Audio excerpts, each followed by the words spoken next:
Lily sneered, and said, "I guess he is thinking about those new witches. After all, His Highness is still a man." The entire voyage went smoothly, with the witches chattering incessantly in the air. After flying around the shallows for a while, the group returned to the castle aboard the hot air balloon. Roland noticed Wendy, who was in charge of direction control, occasionally pounding her own shoulders, appearing very tired. He had heard that women with large boing-boings often experience shoulder soreness, and specialized undergarments were designed to solve this annoyance. Although he hadn't verified this claim, it wouldn't hurt to give it a try. Roland decided to make a small gift for each adult witch. The merchant caravan from the capital city arrived at the border town. Margaret and the merchants sat in the hot air balloon. Margaret was excited, while Marlin was somewhat afraid. Although they, as ordinary people, were flying in the sky, Marlin believed it was all thanks to the witches. Without the witches, the hot air balloon wouldn't be able to take off. Margaret noticed that Anna was only releasing flames, and as long as there was hot air, the balloon would rise on its own. Margaret wanted to purchase 5 hot air balloons that could carry 1 person each. She intended to use them on the ship so they could spot nearby pirate ships earlier. Roland gritted his teeth and said the cost wouldn't be low. He estimated it would require over 1,000 gold royals. Margaret generously said, 1,000 gold royal for each balloon. Marlin was also very interested and was willing to help Roland promote them. The price offered by the other party pleasantly surprised Roland. The 1,000 gold royal were a 5-fold markup he had estimated for the price, but he didn't expect the other party to readily accept a price so quickly. He thought of another way to make money. Additionally, whether it was hydrogen or coal gas, they were both consumables that needed to be refilled in the border town after use. This would provide additional income. Roland pretended to hesitate for a while and finally nodded, saying, "Then it's a deal." In the slumbering isle, Ashes frowned as she looked at the letter brought by Maisie. She couldn't help but be surprised. She didn't expect Roland to choose Sylvie. Doesn't he care about having his identity exposed? Tilly was also unsure. Perhaps her ability annotation was written too vaguely, or maybe Roland doesn't mind revealing his identity in front of them to show his sincerity and cooperation. There's also another possibility, Ashes said. Roland might truly be Tilly's brother, so he doesn't care about Sylvie's abilities. Tilly smiled. She knew her brother better than anyone else. Throughout their lives, he excelled at evading and run away from all trouble, and it was impossible for him to wage war against the church to protect the witches. Ashes also saw the other witches that Roland needed, one of whom was Liane. She was one of the most important witches on Slumbering Isle. If she were gone, no one could repair the houses once they were damaged, and no one could alter the topography of the island. The same went for Honey, who could command animals to help everyone catch fish. It was thanks to her that they enjoyed various delicious seafood every day. As for the other 2 witches, Ashes didn't have much objection. Tilly's expression became serious, and she opposed Ash's words. What is useful and what is useless? When she sent them to the border town, it was with the hope of forging an alliance, not abandoning them. Regardless of their abilities, all the sisters who chose to come to this isolated island are witches. How can they select them based on the usefulness of their abilities if they want to build Slumbering Isle as a home for witches? Ashes understood that this was Tilly's genuine expression of anger. She knelt down on one knee and apologized. Tilly sighed and slowly spoke. Roland selected these 5 witches from over 100. Among them are the ones you mentioned, Candle and Evelyn, whom you think have little impact. Are they truly useless? Perhaps through this contact, we will be able to understand whether his selection of these 2 was a coincidence or if he saw aspects that we haven't realized. I don't want you to speak such words. All the witches are partners in our shared goal, not mere tools. The departure was scheduled for the next day, and the ship responsible for taking them to Grey Castle was a warship from the border town. Sylvie leaned against the railing of the ship and took out a piece of beef jerky from her bag. She raised it above her head and waved it. A massive seagull descended from the sky with a cry and snatched the jerky in one bite. Captain Jack One Eye knew that seagulls would never get lost at sea, and they could sense the approach of storms in advance. Jack looked at the plump seagull in the sky. Although it looked similar to an ordinary seagull, it was much fatter.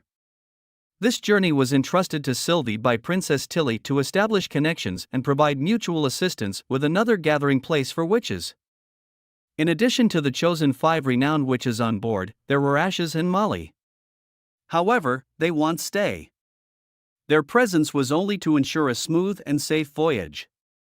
Sylvie, on the other hand, had another responsibility: to uncover Roland Wimbledon's true identity. But honestly, Sylvie felt that this task wouldn't be so easy to accomplish. If the Witch Union didn't agree, it would still be manageable. But what if they didn't want the information to leak out and decided to imprison her and the other 4? Looking through the cabin wall, Sylvie sighed as she watched Leanne, Evelyn, and others happily playing with the slime. She couldn't help but hope that the witches of the Witch Union were as welcoming and friendly as Maisie had described. Ashes looked at the other witches and sighed, patting her forehead. "Y'all must remember to keep your distance from Lord Roland Wimbledon. Never be alone with him easily." "Why? Isn't he Lady Tilly's brother?" Evelyn asked, puzzled. "He is indeed," Ashes replied seriously, "but that doesn't stop him from enjoying groping witches' bottoms." Everyone gasped in shock upon hearing Ash's words.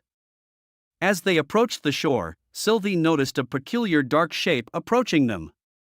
It was massive in size, and all the witches looked up in astonishment, hardly believing what they saw. A remarkably large spherical object floated in the air, with a wicker basket hanging beneath it. Maisie and another witch stood on either side, accompanying the basket's flight.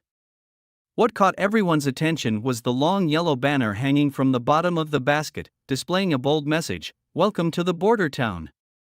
After the basket descended, Wendy stepped forward to welcome the witches from the fjord. Then she turned her gaze towards Ash, revealing a joyful smile. The appearance of another witch caught Sylvie's attention, as her strikingly pure blue eyes resembled a pristine lake. However, what intrigued Sylvie even more was this witch's immense and flawless magical power. Lightning also arrived, followed closely by Maisie, landing on Lightning's shoulder. Once Ashes briefly introduced the witches from Slumbering Isle, Wendy smiled and invited everyone to board the basket. Ashes smiled back, bid farewell to Wendy, and departed. Wendy looked slightly disappointed seeing Ash leaving, pursing her lips, but assured Ashes that she would take good care of them. Sylvie felt a slight tremor beneath her feet as the basket lifted off the ground. She saw Ashes and Molly waving to them as the hot air balloon ascended higher and higher, shrinking the landscape below into tiny dots. She sighed. No matter what, a new life in the border town was about to begin. The atmosphere during the flight was much more harmonious than Sylvie had initially expected, just as Ashes had said. Wendy showed care and concern for everyone, treating them all equally without any distinction because they were newcomers. Lightning seemed to get along well with Maisie, and she had a lively personality. Occasionally, she would fly into the basket with the chubby pigeon and engage in conversations with everyone, completely disregarding the fact that she was once a stranger. With Maisie acting as a bridge between the two groups, the other 4 gradually relaxed and began inquiring about the situation in the border town from Lightning. Eventually, the young girl hovered near the basket and started sharing stories about the town's battles against demonic beasts and invaders, as well as the incredible feats of the prince, such as his inventions and ideas. Her tales left everyone in awe and captivated their attention. Before long, a hot air balloon arrived above the castle. It descended directly into the castle backyard, and as soon as they stepped out of the basket, a series of booming sounds suddenly echoed through the air, startling the unsuspecting witches, leaving them momentarily frozen in place. Wendy explained that it was a cannon salute, a welcoming gesture from His Highness. The witches from the border town had come out to greet them. They walked through the green-shaded corridor and entered the grand hall of the castle. There, Sylvie finally saw Tilly's brother, who was seated at grand table. He bore a slight resemblance to the princess. Roland introduced himself briefly, assuring the witches that there's no need to feel constrained and that they could treat the town as their own slumbering isle. Unable to contain her curiosity, Sylvie activated her magical eye and was taken aback. The expected darkness did not materialize. The man before her wasn't wearing the god punishment stone, and there were no traces of magical activity around him. He appeared just as he did in the normal field of vision. It wasn't an illusion, nor was he being controlled. This could only mean that the man before her was indeed Roland himself. Since the arrival of the 5 witches from Slumbering Isle, Roland had been in a constant state of excitement. After the evening banquet concluded, he found himself lying in bed, unable to fall asleep. Frustrated, he got up and poured himself half a glass of baijiu. Nightingale sat beside him, teasingly remarking if he couldn't sleep because he had seen new witches. Roland smiled and inquired about how things were going with the new sisters. She pursed her lips and expressed skepticism towards these new witches. One of them, named Sylvie, spoke was at least lying 50% of the time. While it wasn't to the extent of malicious intent, there were definitely hidden agendas. Roland casually remarked, "Perhaps she wants to confirm if I am truly Roland Wimbledon." Nightingale was slightly shocked and didn't quite understand. Roland explained that he knew Tilly believed he might have been replaced or controlled because, in her eyes, Roland was nothing more than a lazy and inept prince who would never protect witches. Any derogatory comment to describe the 4th prince would be an understatement. In order to avoid punishment, he often shifted all responsibility onto Tilly Wimbledon and even fabricated evidence. Curiously, Nightingale asked, "So, are you really Roland Wimbledon?" Roland looked into Nightingale's eyes and replied, "I am. And also I'm not." Nightingale was taken aback. She knew that Roland wasn't lying. Nightingale didn't mind. Regardless, as long as Roland was the Roland she knew, it didn't matter to her. After breakfast, Wendy led the 5 witches from Slumbering Isle to the office. The witches bowed their heads in greeting. Roland, not particularly concerned about formalities, wanted everyone to relax. He hoped the new witches could familiarize themselves with the town and the environment during the first week. They were free to explore Bordertown. Nobody would discriminate against them or take them away. During this time, Roland wanted them to practice their abilities and attend educational classes after dinner alongside other witches from the Bordertown. They would receive a monthly salary 1 gold royal, and if they had any questions, they could consult with Scroll and Wendy. The description in Tilly's letter was not very detailed, so Roland wanted to test their abilities first. Before that, Sylvie had something to give to Roland. She opened the package in her hand and placed several yellowed parchment papers and a letter on the table. Roland, with a puzzled expression, opened the envelope. The letter was not long, and he quickly reached the end, but the contents described inside stirred up a storm in his heart. It was an ancient document that Tilly and the others had found in a ruin. Roland and Scroll immediately recognized that the writing on the parchment was identical to the ancient books Hakara had previously obtained from the ruins in the eastern forest. If it was the church that had constructed all of this, why did they abandon it all? Moreover, not only were these grand structures left behind, but even the records from 450 years ago were completely wiped out. What were they trying to hide? The scorching summer sun couldn't bring any warmth to Roland. He could only feel a chilling sensation rising from the depths of his feet, eerie and frigid. What about the ruin lightning found in the hidden forest somehow connected to these ruins? And what about the demonic beasts, devils, and the city of Takira? What kind of catastrophe had occurred 450 years ago? Roland felt a strong sense of unease welling up within him. He decided to inform Tilly about the devils and the holy city of Takira in his response letter and included a picture of a devil as well. After equipping the entire army with the new generation of firearms, Roland will then make preparations to venture into the forest alongside the witches to confront the potential threat of the demons. He understood deeply that peace was not permanent, and it was essential to rapidly strengthen his own power. When the inevitable war arrived, he wanted to have the strength to fight back. The testing location was chosen to be the grassy land outside the town walls. The first to undergo testing was Liane, a petite girl with short, black curls. Her ability allowed her to effortlessly manipulate the terrain within a 5-meter range. During the test, Liane caused the earth beside her to rise vertically, forming a towering pillar that reached a height of 7 to 8 meters. The second participant was Honey, a girl nicknamed Honey due to her sweet personality. She was even shorter than Liane and had just turned 18 the previous winter. Honey possessed the primary ability of beast language, which allowed her to communicate with and influence animals within her range. Various animals under the influence of her magic would carry out her commands. In addition, Honey had an interesting secondary ability, animal messengers. She could use messenger animals to deliver her commands to target animals, recruiting more powerful creatures to her cause. However, this ability was currently unstable. The third participant was Evelyn, a woman in her mid-20s. According to Tilly, her ability could transform low-quality beer into other tasty alcoholic beverages with completely different styles and flavors. Roland's initial purpose for her ability is quite apparent: alcohol purification. However, it wouldn't be gentlemanly to give someone alcohol early in the morning. So on to the next one. The fourth witch is Sylvie. Whenever Roland faces her, he can't help but feel a sense of unease. He simply senses that he has an inexplicable vulnerability in her presence. What's worse is that he knows it's not just a figment of his imagination, it's actually her ability.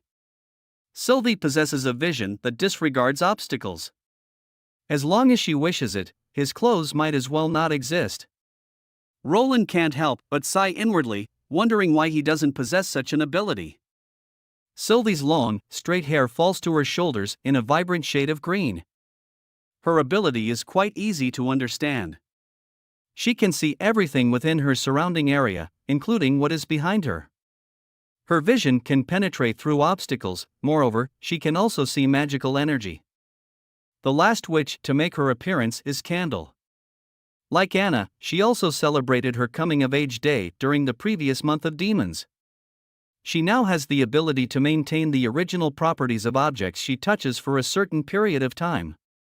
For example, if she uses her power on an ice block, it won't melt even when exposed to sunlight and will continue to emit a chilling aura.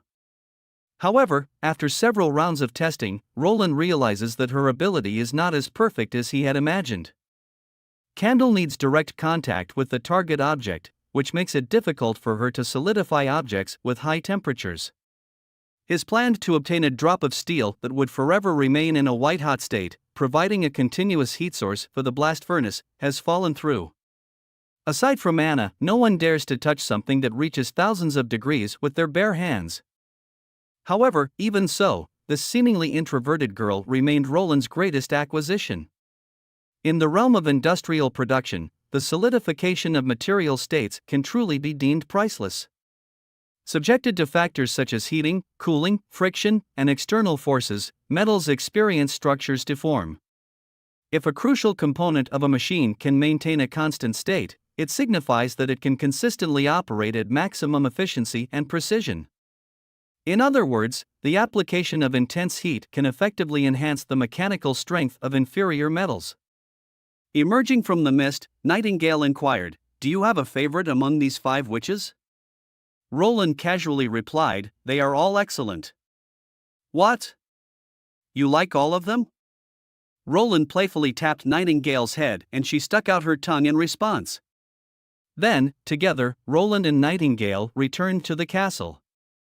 In the reception hall on the ground floor, the long rectangular table was already filled with various dishes. As the other witches took their seats, everyone began indulging in the feast. It was the first time for the newly arrived witches to experience such a lavish dinner and enjoy such comfortable showers. Evelyn felt a bit down, fearing she might not have a role to play and be left out. Scroll reassured her, mentioning how His Highness had never treated any witch differently in the border town. Hummingbird joined the conversation. Many of them had nothing else to do besides their work, but His Highness had